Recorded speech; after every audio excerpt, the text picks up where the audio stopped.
Hi hello నమస్తే. నేను మీ Venky. Welcome to Venky మీ సేవ యూట్యూబ్ ఛానల్. ఎలా ఉన్నారు ఫ్రెండ్స్? అందరూ బాగున్నారు అనుకుంటున్నాను. నేను ఈరోజు మీకు ఒక జాబ్ రిక్రూట్మెంట్ నోటిఫికేషన్ గురించి అయితే చెప్పబోతున్నాను. అదేంటంటే Andhra Pradesh medical services recruitment board నుంచి మనకు ఫార్మసిస్ట్, అలాగే స్టాఫ్ నర్స్ మరియు రీహాబిలిటేషన్ వర్కర్ కు సంబంధించి 529 పోస్టులకైతే ఈ రిక్రూట్మెంట్ నోటిఫికేషన్ అనేది రిలీజ్ చేయడం జరిగింది. ఈ నేషనల్ హెల్త్ మిషన్ నుంచి కాంట్రాక్ట్ బేసిస్ లో ఈ రిక్రూట్మెంట్ అయితే భర్తీ చేయబోతున్నారు. ఈ వీడియోలో మీకు ఆ జాబ్స్ కి సంబంధించిన పూర్తి ఇన్ఫర్మేషన్, ఎవరు ఎలిజిబుల్, అలాగే ఎలా అప్లై చేసుకోవాలి, మరియు ఎగ్జామినేషన్ ఫీ ఎంత ఉంటుంది, మరియు సెలక్షన్ ప్రాసెస్ ఏ విధంగా ఉంటుంది, ఏ కేటగిరీకి ఎన్ని జాబ్స్ ఉన్నాయి, మరియు క్వాలిఫికేషన్, రిక్వైర్డ్ క్వాలిఫికేషన్ ఏంటి, ఇలాంటి అన్ని డీటెయిల్స్ అయితే ఈ వీడియోలో మీకు ఎక్స్ప్లెయిన్ చేస్తాను. దయచేసి వీడియోని అయితే చివరి వరకు చూస్తే మీకు ఈ రిక్రూట్మెంట్ నోటిఫికేషన్ సంబంధించిన పూర్తి వివరాలు అయితే తెలుస్తాయి. ముందుగా మనమైతే ఈ రిక్రూట్మెంట్ నోటిఫికేషన్ సంబంధించిన ఒక ఇన్ఫర్మేషన్ బులెటిన్ అయితే ఒకసారి చెక్ చేద్దాము. ఇది government of Andhra Pradesh health, medical and family welfare department నుంచి Andhra Pradesh medical services recruitment board అయితే ఈ జాబ్స్ అయితే మనకు రిక్రూట్ చేస్తుంది. ఇది నోటిఫికేషన్ నంబర్ 10/2026 అని ఇవ్వడం జరిగింది. మనకు 10వ తేదీ 6వ నెల 2026వ తేదీన ఈ నోటిఫికేషన్ అనేది రిలీజ్ అవడం జరిగింది. Recruitment for the post of staff nurse, pharmacist, అలాగే multi rehabilitation worker under national health mission on contract basis కి సంబంధించిన జాబ్స్ అన్నమాట. ఇవి applications are invited through online mode లో అయితే ఈ అప్లికేషన్స్ అయితే తీసుకుంటున్నారు అనమాట, కాంట్రాక్ట్ బేసిస్ కింద. మరియు క్యాండిడేట్ షెల్ అప్లై త్రూ అని చెప్పేసి మనకు ఇక్కడ వెబ్సైట్ అయితే ఇవ్వడం జరిగింది. apmsrb.ap.gov.in లో అయితే మీరు ఈ జాబ్స్ కి అయితే ఆన్లైన్ లో అప్లికేషన్స్ అయితే సబ్మిట్ చేయొచ్చు. అప్లికేషన్స్ ఆర్ అడ్వైజ్డ్ టు, ఎవరైతే వాళ్ళు అప్లై చేస్తున్నారో వాళ్ళ మొబైల్ నంబర్ మరియు ఈమెయిల్ ఐడిని కమ్యూనికేషన్ పర్పస్ గా మనకు ఏదైతే పర్మనెంట్ గా మీరు యూజ్ చేస్తుంటారో వాటిని అయితే పెట్టుకోవాల్సి ఉంటుంది అనమాట. అలాగే ఎస్సీ మరియు ఎస్సీ సబ్ క్లాసిఫికేషన్స్ అవైతే వీటికి కూడా అయితే వర్తిస్తాయి అనమాట. కాబట్టి వాళ్ళు క్లియర్ గా ఏ గ్రూప్ అన్నది వాళ్ళైతే మెన్షన్ చేయాల్సి ఉంటుంది అనమాట. మరియు ఏపీ ఎంఎస్ఆర్బి కి సంబంధించి వెబ్సైట్ ని అయితే రెగ్యులర్ గా అయితే చెక్ చేసుకోవాల్సి ఉంటుంది అప్డేట్స్ కోసం అనమాట. నో ఇండివిజువల్ కరస్పాండెన్స్ అనేది మీకు ఎటువంటి పరిస్థితిలో మీకైతే ఇన్ఫార్మ్ అయితే చేయరు. కాబట్టి ఆ వెబ్సైట్ ని అయితే చెక్ చేసుకుంటూ ఉండాలి. All eligible and interested candidates must apply online after satisfying themselves about the terms and conditions of this recruitment అని మనకు ఇక్కడ డిస్క్లైమర్ అయితే ఇవ్వడం జరిగింది అనమాట. ఎవరైతే దీనికి ఎలిజిబుల్ అవుతారో వాళ్ళు మాత్రమే అప్లై చేసుకోండి అన్నట్టు మనకు అక్కడ 4th పాయింట్ అయితే ఇవ్వడం జరిగింది. ఇక్కడ ఎన్ని వేకెన్సీస్ ఉన్నాయన్నది మీరు ఒకసారి చూడొచ్చు. The details of the vacancies are follows అని మనకు స్టాఫ్ నర్స్ కు సంబంధించి 419 పోస్టులు అయితే ఇందులో ఉన్నాయన్నమాట. అందులో ఏ డిపార్ట్మెంట్ కి సంబంధించి మరియు వాటికి ఎన్పిసి డిసిఎస్ కి సంబంధించి 106 పోస్టులు, అలాగే ఎన్యుహెచ్ఎం కి సంబంధించి 39+8 47 పోస్టులు, అలాగే డిఈఐసికి 11 పోస్టులు, అలాగే ఎన్ఆర్సికి 46 పోస్టులు, ఎస్ఎన్సియుకి 65 పోస్టులు, ఎన్ఐసియుకి 9 పోస్టులు, ఎన్బిఎస్యుకి 68 పోస్టులు, ఎన్పిఎన్సిడికి సంబంధించి 67 పోస్టులు ఈ కేటగిరీలో అయితే పెట్టడం జరిగింది అనమాట. ఈ డిపార్ట్మెంట్స్ లలో ఈ టోటల్ గా 419 పోస్టులను అయితే భర్తీ చేయబోతున్నారు. అలాగే ఫార్మసిస్ట్ కు సంబంధించి మనకు ఎంహెచ్ఎన్ లో 1 పోస్ట్, అలాగే ఎన్యుహెచ్ఎం లో 23 పోస్టులు అయితే అవైలబుల్ ఉన్నాయన్నమాట. అంటే టోటల్ 24 పోస్టులు ఫార్మసిస్ట్ కు సంబంధించి ఉన్నాయి. మల్టీ రీహాబిలిటేషన్ వర్కర్ కు సంబంధించి 86 పోస్టులు అయితే ఉన్నాయన్నమాట. టోటల్ వేకెన్సీస్ వచ్చి మనకు 529 అనమాట. ఈ రిక్రూట్మెంట్ లో మనకు ఈ 529 పోస్టులను అయితే భర్తీ చేయబోతున్నారు. Vacancies include both backlog and regular పోస్టులు అనమాట. ఇవి టెంటేటివ్ గా ఇవ్వడం జరిగింది. ఇందులో మనకు పెరిగే ఛాన్సెస్ కూడా ఉన్నాయి, లేదంటే తగ్గే ఛాన్సెస్ కూడా ఉంటాయి. అలాగే ఎడ్యుకేషనల్ క్వాలిఫికేషన్స్ అయితే మనం చూద్దాము. ఏం చదివి ఉండాలి, అలాగే ఎంత శాలరీ ఇస్తారన్నది ఇప్పుడైతే ఒకసారి మనం చూద్దాము. ఇక్కడ అకాడమిక్ క్వాలిఫికేషన్ వచ్చి డేట్ ఆఫ్ ద నోటిఫికేషన్ ఆ టైం కి అయితే మనకు ఆ క్వాలిఫికేషన్ అయితే మీరు పొంది ఉండాలన్నమాట. The date of this notification shall be the crucial date for calculating the weightage of marks if ఎన్ని మీకు ఏవైనా వెయిటేజ్ మార్క్స్ పొందాలంటే ఈ నోటిఫికేషన్ వచ్చినప్పటికీ ఆ డేట్ నుంచే ఆ డేట్ కి మీకు ఉన్న క్వాలిఫికేషన్ అయితే కన్సిడర్ అయితే చేస్తారనమాట. వెయిటేజ్ కానీ లేకుంటే ఏజ్ కానివ్వండి. ఇక్కడ name of the post staff nurse కు సంబంధించి మీకు 27,675 రూపాయలు రెమ్యునరేషన్ అయితే శాలరీ అయితే ఉంటుందన్నమాట. కాంట్రాక్ట్ బేసిస్ లో ఇవి భర్తీ చేస్తున్నారు. మనకు ఏ క్వాలిఫికేషన్ ఉండాలి మీకు అంటే బిఎస్సి నర్సింగ్ లేదా general nursing and midwifery BSc nursing కానివ్వండి, జిఎన్ఎం కానివ్వండి కలిగి ఉండాలి. అలాగే ఏపీ ఎన్ఎంసి రిజిస్ట్రేషన్ అయితే కలిగి ఉండాలన్నమాట. AP nurses and medical council ఉంది కదా, అందులో రిజిస్ట్రేషన్ అయితే ఉండాలి. మరియు అప్ టు రెన్యువల్ అయితే ఉండాలన్నమాట. ఈ అప్ టు డేట్ అయితే రెన్యువల్ అయితే అవసరం అవుతుంది. మరియు ఫార్మసిస్ట్ జాబ్స్ కి వచ్చి మనకు 23,393 రూపాయలు అయితే శాలరీ అయితే ఉంది కాంట్రాక్ట్ బేసిస్ లో.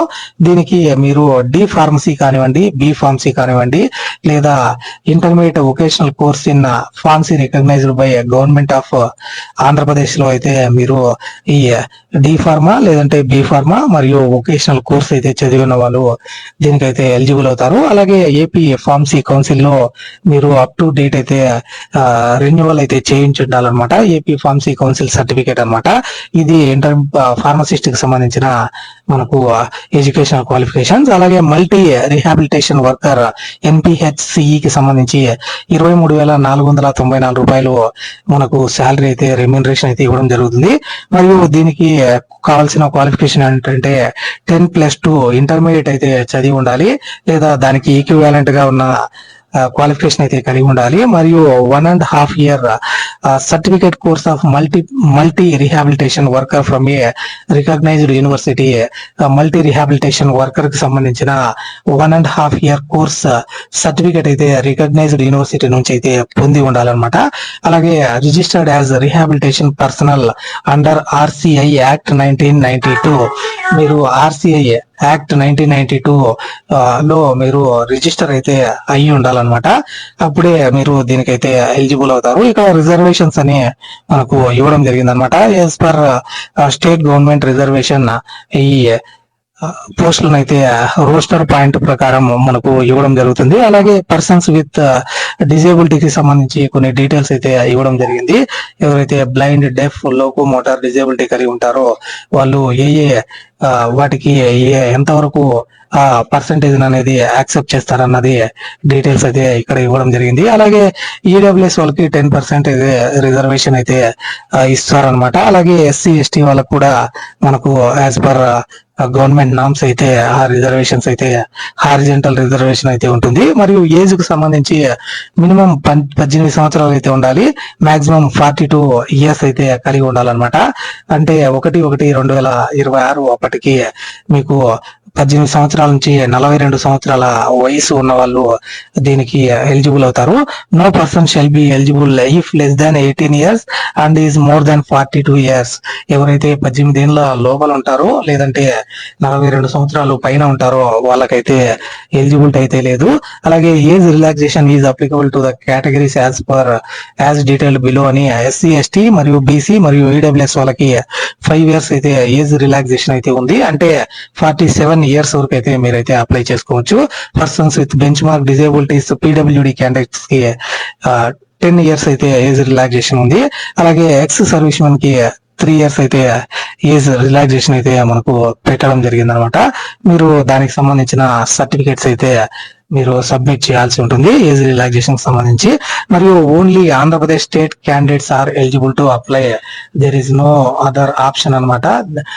There is no non local category in this notification అనమాట. వేరే స్టేట్స్ నుంచి ఎవరు అప్లై చేసుకునే దానికి లేదు. ఓన్లీ ఆంధ్రప్రదేశ్ స్టేట్ క్యాండిడేట్స్ మాత్రమే అప్లై చేసుకోవడానికి అవుతుంది. అలాగే ఎవరైతే 4th క్లాస్ నుంచి 10th క్లాస్ వరకు మన ఆంధ్రప్రదేశ్ లో చదివి ఉంటారో వాళ్ళను మాత్రమే లోకల్ క్యాండిడేట్స్ అయితే డిఫైన్ చేస్తారు. చేస్తారు. అలాగే ఎవరైతే వేరే స్టేట్ నుంచి మన స్టేట్ కి వచ్చి ఉండి అట్లీస్ట్ 10 years అయితే ఇక్కడ ఉంటారో వాళ్ళైతే ఎంఆర్ఓ దగ్గర నుంచి రెసిడెన్స్ సర్టిఫికేట్ అనేది పొందాల్సి ఉంటుంది అనమాట. ఒకవేళ మీరు ఇక్కడే చదివి ఉంటే మాత్రం మీకు ఆ స్టడీ సర్టిఫికేట్స్ అనేవి సరిపోతాయి. The merit list prepared under the notification is valid for 1 year or until the fresh notification is issued అని చెప్పేసి మీకు ఏదైతే ఈ నోటిఫికేషన్ నుంచి మీకు మెరిట్ లిస్ట్ అయితే ప్రిపేర్ చేస్తారో ఆ మెరిట్ లిస్ట్ ప్రిపరేషన్ అనేది వ్యాలిడిటీ 1 year అయితే ఉంటుంది అనమాట. In case of required candidate అయితే దొరకకపోతే నెక్స్ట్ పర్సన్ అయితే అందులో పిలిచేదానికి అవకాశం ఉంటుంది. కాబట్టి 1 year వ్యాలిడిటీ అయితే పెట్టడం జరిగింది. ఇక్కడ సెలక్షన్ ప్రొసీజర్ ఏ విధంగా ఉంటుంది అన్నది ఒకసారి మనం చూద్దాము. Selection will be based on merit and rule of reservation ద్వారా ఈ సెలక్షన్ ప్రొసీజర్ అయితే ఉంటుంది. ఇందులో టోటల్ మార్క్స్ వచ్చి మనకు 100 ఉంటాయి. ఎటువంటి ఎగ్జామ్ అయితే ఉండదు అనమాట. ఓన్లీ ఇక్కడ మీరు ఏదైతే చదివి ఉన్నారో వాటిలో వచ్చిన మెరిట్ మరియు మీకు ఏదైతే సర్వీస్ ఉంటుందో దాన్ని మరియు మీ ఏజ్ కి అయితే ఇందులో మార్క్స్ అయితే ఇవ్వడం జరుగుతుంది అనమాట. ఇక్కడ టోటల్ మార్క్స్ వచ్చి 100 అయితే అందులో మీకు క్వాలిఫైయింగ్ ఎగ్జామినేషన్ మీరు ఏదైతే బీఫార్మ్ అయితే బీఫార్మ్, డిఫార్మ్ అయితే డిఫార్మ్ మరియు వొకేషనల్ అయితే వొకేషనల్ మరియు బీఎస్సీ నర్సింగ్ జిఎన్ఎం కి సంబంధించి ఏ క్వాలిఫికేషన్ అయితే ఆ క్వాలిఫికేషన్ లో మీకు వచ్చిన మార్క్స్ నుంచి 75% మార్క్స్ అయితే తీసుకుంటారు. మరియు 10 marks based on the weightage for number of years since passing qualifying examination is up to 10 marks అనమాట. ఏదైతే మీరు మీ క్వాలిఫికేషన్ అయితే కంప్లీట్ చేసింటారో ఆ నెక్స్ట్ ఇయర్ నుంచి మీ ఏజ్ 1 year పెరిగి ఉంటే మీకు 1 mark అయితే యాడ్ చేస్తారు. అంటే అది 10 years కి 10 marks అయితే యాడ్ చేస్తారు. అది 85 marks మనకైతే ఇంకా 15% మార్క్స్ వచ్చి మీకు కాంట్రాక్ట్ సర్వీస్ వెయిటేజ్ అయితే ఇవ్వడం జరుగుతుంది అనమాట. అంటే ఎక్కడైతే మీరు ఆల్రెడీ కోవిడ్-19 లో డ్యూటీస్ చేసిన వాళ్ళు కానివ్వండి, ఇతర ఏదైతే మనకు రూరల్ ఏరియాస్ లో కానివ్వండి, ట్రైబల్ ఏరియాస్ లో కానివ్వండి ఆల్రెడీ సర్వీస్ చేస్తున్న వాళ్ళకి ఈ వెయిటేజ్ అనేది కాంట్రాక్ట్ సర్వీస్ వెయిటేజ్ అనేది ఇవ్వడం జరుగుతుంది. ఇక్కడ మనకు 5 marks per 6 months of service for COVID-19 duties. COVID-19 లో మీరు పని చేసి ఉంటే మీకు 5 marks అయితే యాడ్ చేస్తారు. 6 months పని చేసినప్పటికీ మీకు 5 marks అయితే యాడ్ అవుతాయి అనమాట. 0.83 mark per each completed month అని మనకు ఇక్కడ మెన్షన్ చేయడం జరిగింది. అలాగే 2.5 marks అయితే యాడ్ అవుతాయి. 6 months of service in tribal ఏరియాలో 6 months పని చేసి ఉంటే 2.5 marks యాడ్ అవుతాయి. అలాగే రూరల్ ఏరియాలో పని చేస్తుంటే 2 marks అయితే యాడ్ అవుతాయి. అలాగే అర్బన్ ఏరియాలో పనిచేసి ఉంటే 6 months కి 1 mark అయితే ఇవ్వడం జరుగుతుంది అనమాట. No weightage will be given for the service rendered less than 6 months.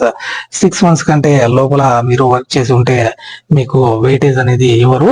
In case of COVID-19 each completed month will be taken as a unit for awarding weightage marks less than 1 month and separate spells of days will not B clubbed అని ఇంకొక point అయితే ఇవ్వడం జరిగింది. COVID-19 లో మీరు 1 month పనిచేసిన దానికైతే marks అయితే ఇవ్వబోతున్నట్టయితే మనకు అక్కడ మెన్షన్ చేయడం జరిగింది. Contract weightage will be awarded as per rules in force అని ఇవ్వడం జరిగింది అనమాట. The original ink signed contract service appointment order should be uploaded అనమాట. మీరు అప్లోడ్ చేయాల్సి ఉంటుంది ఒరిజినల్ కాంట్రాక్ట్ సర్టిఫికేట్ అయితే. అలాగే original contract service certificate signed by the competent authority and bearing the office seal should be uploaded. మీరు ఏదైతే contract certificate అయితే కలిగి ఉంటారో దాన్ని అయితే స్కాన్ చేసి అప్లోడ్ చేయాల్సి ఉంటుంది. అలాగే సర్వీస్ సర్టిఫికేట్స్ అనేటివి ప్రొవైడ్ చేయాల్సి ఉంటుంది అనమాట. అలాగే ఈ సర్టిఫికేట్స్ ఏవైతే మీరు ప్రొవైడ్ చేయకుంటే మీకు ఏదైతే వెయిటేజ్ అయితే ఎవరు డైరెక్ట్ గా కట్ ఆఫ్ డేట్ అయితే calculating the weightage marks cut off date అప్పటికి మీరు వాటిని అయితే సబ్మిట్ చేయాల్సి ఉంటుంది. Following documents to be submitted to claim COVID-19 weightage వచ్చి కోవిడ్-19 అపాయింట్మెంట్ లెటర్ అయితే అప్లోడ్ చేయాల్సి ఉంటుంది. అలాగే మంత్లీ అటెండెన్స్ సర్టిఫికేట్స్ ని అప్లోడ్ చేయాల్సి ఉంటుంది. అలాగే కోవిడ్-19 సర్వీస్ సర్టిఫికేట్ అయితే ఏ కాంపిటెంట్ అథారిటీ అయితే మీకు ఇచ్చి ఉంటారో వాళ్ళ దగ్గర నుంచి అయితే మీరు దాన్ని పొందాల్సి ఉంటుంది. అలాగే bank statement indicating payment of కోవిడ్-19 మంత్లీ రెమ్యునరేషన్. అలాగే కోవిడ్-19 contract weightage will not be awarded in case of non submission of any certificates from LD అని ఇక్కడ ఎల్ లో ఇచ్చిన పాయింట్స్ అయితే ఏవి లేకపోయినా మీకైతే ఆ సర్వీస్ సర్టిఫికేట్స్ లేకపోతే మీకు వెయిటేజ్ అనేది ఇవ్వరనమాట. మరియు హౌ టు అప్లై అంటే అప్లికెంట్ మస్ట్ పే 1200 రూపాయలు అయితే ఓసీ కేటగిరీకి అయితే ఫీజు అయితే పే చేయాల్సి ఉంటుంది. మరియు 900 రూపాయలు ఎస్సీ ఎస్టీ బీసీ మరియు ఈడబ్ల్యూఎస్ క్యాండిడేట్స్ అయితే persons with bench mark disability ఉన్న వాళ్ళు కూడా ఈ 900 రూపాయలు అయితే అప్లికేషన్ ఫీ అయితే పే చేయాల్సి ఉంటుంది అనమాట. Applications must be submitted online through apmsrb.ap.gov.in లో 13/6/2026 నుంచి 30/6/2026 అప్ టు 12 PM వరకు అయితే మీరు సబ్మిట్ చేయొచ్చు applications. Applicant should upload all the required certificates upon submission of online form. Notification wise application number will be generated. The same may be used for further reference అని మనకు మీరు apply చేసేటప్పుడు మీకు ఒక అప్లికేషన్ నంబర్ రావడం జరుగుతుంది. ఆ application number నే ఈ రిక్రూట్మెంట్ కంప్లీట్ అయ్యేంత వరకు మీకు ఫర్దర్ ఫ్యూచర్ రెఫరెన్స్ కోసం అయితే యూజ్ చేస్తారు. మీరు అన్ని డీటెయిల్స్ అయితే ఫిల్ చేయాల్సి ఉంటుంది.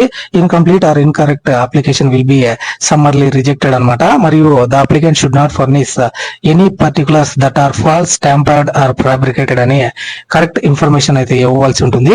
మరియు ఏ సర్టిఫికేట్స్ మీరు ఆన్లైన్ లో అప్లోడ్ చేయాలంటే మీరు పీడిఎఫ్ ఫార్మాట్ లో ఈ డాక్యుమెంట్స్ అయితే అప్లోడ్ చేయాల్సి ఉంటుంది.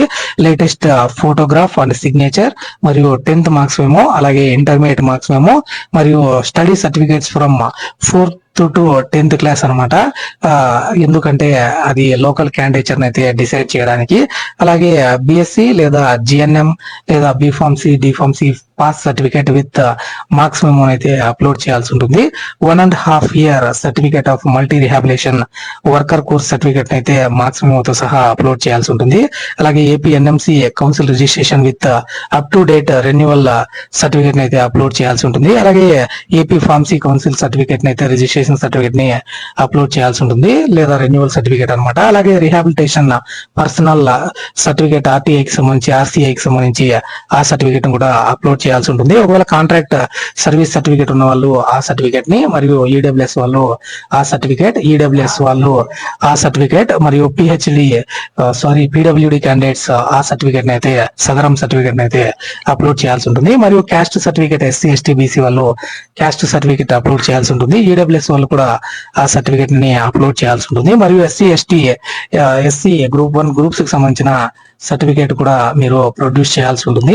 ఈడబ్ల్యూఎస్ వాళ్ళు ఆ సర్టిఫికేట్ మరియు మార్క్స్ మెమోస్ అన్ని అయితే అప్లోడ్ చేయాల్సి ఉంటుంది అనమాట. ఒకవేళ అప్లోడ్ చేయకపోతే రిజెక్ట్ అయితే మీ అప్లికేషన్ అయితే రిజెక్ట్ చేస్తారు. No certificate or paper will be accepted after submission of online application. Submit చేసిన తర్వాత మీకు ఎటువంటి అప్లికేషన్ అయితే తర్వాత యాక్సెప్ట్ చేయరు. No application will be accepted in any other mode other than online. Online కాకుండా వేరే ఏ మోడ్ ని మీకు అయితే యాక్సెప్ట్ చేయరు. ఇది వీటికి సంబంధించి పూర్తి ఇన్ఫర్మేషన్ అన్నమాట. మీరు ఆన్లైన్ రిజిస్ట్రేషన్ ఏ విధంగా చేసుకోవాలన్నది ఇక్కడైతే చూపించడం జరిగింది పాయింట్ టు పాయింట్. ఇక్కడ మీరు వెబ్సైట్ లకి అయితే వెళ్ళి అక్కడ డీటెయిల్ నోటిఫికేషన్ అయితే చెక్ చేసుకుని ఆన్లైన్ రిజిస్ట్రేషన్ మీద అయితే క్లిక్ చేయాల్సి ఉంటుంది. తర్వాత select the name of the post అయితే సెలెక్ట్ చేసుకోవాల్సి ఉంటుంది. అలాగే ఆల్ ద రిక్వైర్డ్ పర్టికులర్స్ అయితే మీరు ఎంటర్ చేసి తర్వాత మొబైల్ నంబర్, ఈమెయిల్ ఐడి అయితే మాండేటరీ అనమాట. వాటినే మీరైతే ఇవ్వవలసి ఉంటుంది. ఎస్ఎంఎస్ అయితే మీ ఫోన్ కి అయితే రావడం జరుగుతుంది అనమాట. మీరు పేమెంట్ అయితే క్రెడిట్ కార్డ్, డెబిట్ కార్డ్, యూపీఐని యూజ్ చేసి, మొబైల్ వ్యాలెట్ ని అయితే యూజ్ చేసి మీరు ఫీ అయితే పే చేయాల్సి ఉంటుంది. After submitting the payment online application form please wait for the intimation from the server అని మనకు అక్కడ చెప్పడం జరిగింది. తర్వాత డబుల్ ఛార్జ్ అవ్వకుండా మీరు రిఫ్రెష్ అయితే చేయకండి. ఒకవేళ మీ ట్రాన్సాక్షన్ సక్సెస్ఫుల్ అయితే ఆటోమేటిక్ గా రిసిప్ట్ అనేది డౌన్లోడ్ అవ్వడం జరుగుతుంది. తర్వాత మీరు డీటెయిల్స్ అన్ని అప్లోడ్ చేసి సర్టిఫికేట్స్ కూడా అప్లోడ్ చేయాల్సి ఉంటుంది. తర్వాత మీరు డీటెయిల్స్ అయితే అప్లికేషన్ అయితే సబ్మిట్ చేయాల్సి ఉంటుంది. సబ్మిట్ చేసిన తర్వాత మీకు అప్లికేషన్ ఫామ్ అనేది డౌన్లోడ్ అవ్వడం జరుగుతుంది అనమాట. ఒకవేళ డిలేడ్ పేమెంట్ దానికి సంబంధించి ఏపీ ఎంఎస్ఆర్బికి ఎటువంటి రైట్స్ అయితే ఉండవు, ఎటువంటి రెస్పాన్సిబుల్ అయితే తీసుకోదన్నమాట. జనరల్ ఇన్స్ట్రక్షన్స్ అనేది మనకు కొన్ని డీటెయిల్స్ అయితే ఇవ్వడం జరిగింది. మీకు అన్ని ఒరిజినల్ సర్టిఫికేట్స్ అయితే సబ్మిట్ చేయాల్సి ఉంటుంది. ఒరిజినల్ సర్టిఫికేట్స్ ని మీరు సబ్మిట్ చేయకపోతే డిస్క్వాలిఫై అయితే అయిపోతారనమాట. మరియు డేట్ ఆఫ్ బర్త్ కి సంబంధించి, ఎడ్యుకేషన్ సంబంధించి, క్యాస్ట్ కి సంబంధించి అన్ని సర్టిఫికేట్స్ అయితే మీరు సబ్మిట్ చేయాల్సి ఉంటుంది. Printout of downloaded application form as well as original certificates to be submitted at the time of certificate verification అనమాట. సర్టిఫికేట్ వెరిఫికేషన్ అయ్యేటప్పుడు మీరు ఈ అప్లికేషన్ కూడా సబ్మిట్ చేయాల్సి ఉంటుంది. మరియు ఎలిజిబిలిటీ కండిషన్స్ అయితే మీరు చెక్ చేసుకొని అప్లై అయితే చేసుకోవచ్చు అనమాట. మరియు ఇతర డీటెయిల్స్ అయితే మనకు ఇక్కడ ఇవ్వడం జరిగింది. కాబట్టి వీటన్నిటిని మీరు చెక్ చేసుకొని తర్వాత ఆన్లైన్ అప్లికేషన్ అయితే సబ్మిట్ చేయండి. ఇది దీనికి సంబంధించిన పూర్తి ఇన్ఫర్మేషన్ అనమాట. మరియు ఇక్కడ మనకు టెక్నికల్ ఇష్యూస్ ఏదన్నా వస్తే ఇక్కడ ఒక నంబర్ అయితే ఇవ్వడం జరిగింది. మీరు ఈ నంబర్ కి అయితే కాల్ చేసి 11 AM నుంచి 4 PM వరకు వర్కింగ్ డేస్ లో మీరు టెక్నికల్ ఇష్యూస్ అయితే రేస్ చేయొచ్చు. వాళ్ళు మీకు వాటి మీద సొల్యూషన్ అయితే ఇవ్వడం జరుగుతుంది అనమాట. ఇది దానికి సంబంధించిన పూర్తి ఇన్ఫర్మేషన్. అలాగే కాంట్రాక్ట్ సర్వీస్ సర్టిఫికేట్ అని ఇక్కడ సర్వీస్ సర్టిఫికేట్ సంబంధించి ఫార్మాట్ అయితే ఇవ్వడం జరిగింది. మీరు దీన్ని అయితే ప్రింట్ తీసుకొని సర్వీస్ కాంపిటెంట్ అథారిటీ దగ్గర మీరు సిగ్నేచర్ అండ్ సైన్ అయితే సీల్ అయితే వేయించుకోవాల్సి ఉంటుంది. అలాగే సర్టిఫికేట్ ఆఫ్ రెసిడెన్స్ అని మనకు రెసిడెన్స్ సర్టిఫికేట్ ఇవ్వడం జరిగింది. ఎవరైనా వేరే స్టేట్ నుంచి మన స్టేట్ లో చదివిన వాళ్ళు, అలాగే ఇక్కడ వాళ్ళకి స్టడీ సర్టిఫికేట్స్ లేని వాళ్ళు ఈ సర్టిఫికేట్ దగ్గర మీరు పొందవలసి ఉంటుంది ఎంఆర్ఓ గారి దగ్గర. ఇది దీనికి సంబంధించి పూర్తి ఇన్ఫర్మేషన్ అనమాట. ఈ ఏపీ ఎంఎస్ఆర్బికి సంబంధించి medical and services recruitment board నుంచి వచ్చిన 529 పోస్టులకు సంబంధించి స్టాఫ్ నర్స్, అలాగే ఫార్మసిస్ట్ మరియు మల్టీ రిహాబిలిటేషన్ వర్కర్ కి సంబంధించిన రిక్రూట్మెంట్ నోటిఫికేషన్ పూర్తి వివరాలు అనమాట. మీకు ఈ వీడియో నచ్చిందని అనుకుంటున్నాను. ఈ వీడియో నచ్చి ఉంటే మీకు ఒక లైక్ చేయండి. అలాగే మీకు ఎటువంటి డౌట్ ఉన్నప్పటికీ కామెంట్ సెక్షన్ లో అయితే కామెంట్ చేయండి. ఖచ్చితంగా రీప్లై అయితే ఇస్తాను. మీ డౌట్స్ కూడా క్లారిఫై అయితే చేస్తాను. కాబట్టి అలాగే ఇటువంటి మరిన్ని అప్డేట్స్ కోసం మన ఛానల్ ని సబ్స్క్రైబ్ చేసుకోండి, వెంకీ మీ సేవ యూట్యూబ్ ఛానల్ ని. అలాగే నన్ను ఈ విధంగానే సపోర్ట్ చేస్తారని ఆశిస్తున్నాను. అలాగే మీ ఫ్రెండ్స్ అండ్ ఫ్యామిలీ మెంబర్స్ మరియు ఎవరైతే ఈ బీఫార్మసీ చదివిన వాళ్ళు, జిఎన్ఎం, ఏఎన్ఎం చదివిన వాళ్ళకి, జిఎన్ఎం అలాగే బిఎస్సి నర్సింగ్ చదివిన వాళ్ళకి ఈ వీడియోని అయితే ఖచ్చితంగా షేర్ చేయండి. Thank you for watching. See you in the next video. జై హింద్.